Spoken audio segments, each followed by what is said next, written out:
Hi, I'm Rosanna Faraci, and I'm here with the most dominating MMA UFC fighter in history, George St. Pierre. Welcome to Australia. How are you? Thank you. My goodness, that's a compliment. Thank you. And how have you enjoyed Australia so far? Yeah, I had a great time. I did Sydney, now I'm in Melbourne, and I'm going to Brisbane, so I got to see a little bit of your country. I love it. And yesterday you were at Hammer's Gym teaching everyone the Superman punch, all your techniques. You were the master at directing the direction of fights. How do you do it? How do you prepare for that? Well, the way I prepare for it is you need to know who you're going up against, but most importantly, you need to know yourself. A lot of people, they don't know themselves very well, so I need to know where I can bring the fight to my advantage, you know. So you need to know myself and know who I'm going up against. You need to analyze this and fight where I'm the strongest and where your opponent is the weakest, and how you're gonna take him out of his comfort zone. So it's a lot of a chess game, I think. And how has your technique changed from when you started to now?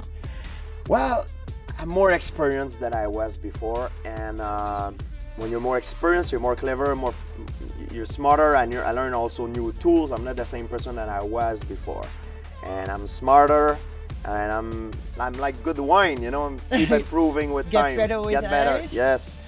And I did notice after your fights, you always do a backflip. So you're very good at gymnastics. How do you incorporate that with your training? Well, I almost hurt myself a few times after a fight, because it's hard to do a backflip when you're winded.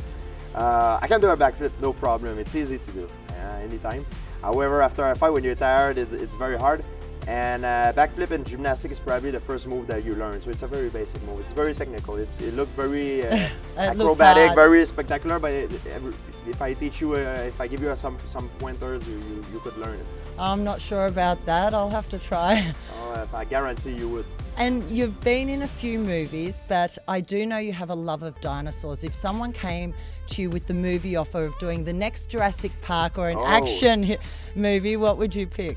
There's two kind of movie I would love to, like, dinosaur movie, but also I'm a big fan also of Star Wars. Like, everyone loves Star Wars. I love Star Wars, so in terms of movie, that would be a dream come true for sure. And I noticed you talk about when you were growing up that you were bullied a lot, and bullying's a really big problem, cyberbullying and bullying. For everyone that you've inspired with your talks, what advice can you give to them so that they obviously have the courage to sort of move forward and deal with it? Yeah, I think the way to deal with bully is trying to focus and change yourself instead of trying to change your environment. Yeah. Try to work on changing yourself. I mean, saying it like this, it's hard, but there's different tricks that you can use to do that. It's more complicated, but you want to change yourself in order to try to change the outside. The outside. People try to change the outside to them going in. It's the opposite. You need to start going in to the outside. That's how you overcome that. So it's confidence and showing confidence, obviously. A big part of it, yes. Yes. And where to from now? Like, what do we have to look forward to? What are your plans for the future? Well, right now I'm in Melbourne. Immediate plan. I'm about to go on stage and give a conference. Yes. And well, after that, I'm gonna go back home in Montreal, training again, and we'll see what's gonna come next in the sport. You know, it depends what's gonna happen next. It's gonna dictate. Everything is constantly in movement, so we'll see what's gonna happen.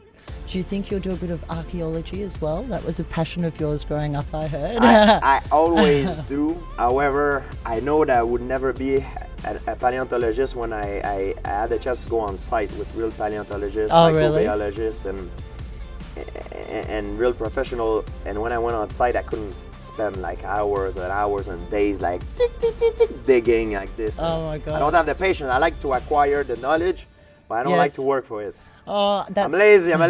I find that hard to believe. It's true.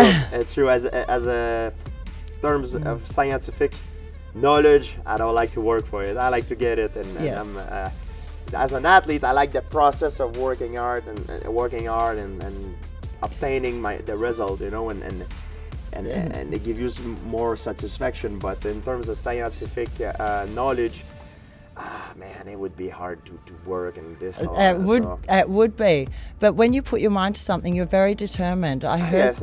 I heard you used to travel 7 hours to training, and a lot of people have a goal, but how did you maintain the motivation and consistency? I had a dream, and I hold on to my dream. No matter what people said to me, I hold on to it, and I went through the obstacle, If I couldn't open a door, I kick another one and I got in, so that's how I got through this thing. Yeah, it's definitely inspiring. Who were your idols growing up, and have you worked with any of them? I had many idols growing up, many one. In terms of my sport, my idol was Royce Gracie. Royce Gracie, he's the first champion. Yes, first champion, Brazilian fighter, first champion in the Ultimate Fighting Championship, and he's the one that changed the face of martial art. I actually love the UFC, and it was through watching him doing the jiu-jitsu, absolutely incredible. He's probably the most influential person in martial art history. With your training, how many hours a day would you train leading up to a fight? I train normally about 4 hours a day. 2 training of 2 hours, maybe 2 training of 90 minutes. It's not the time that you put in your training, is the quality of your training that is more important. It's not to train hard necessarily, it's to train smart. Yes, smart. I agree. Use your mind rather than working harder.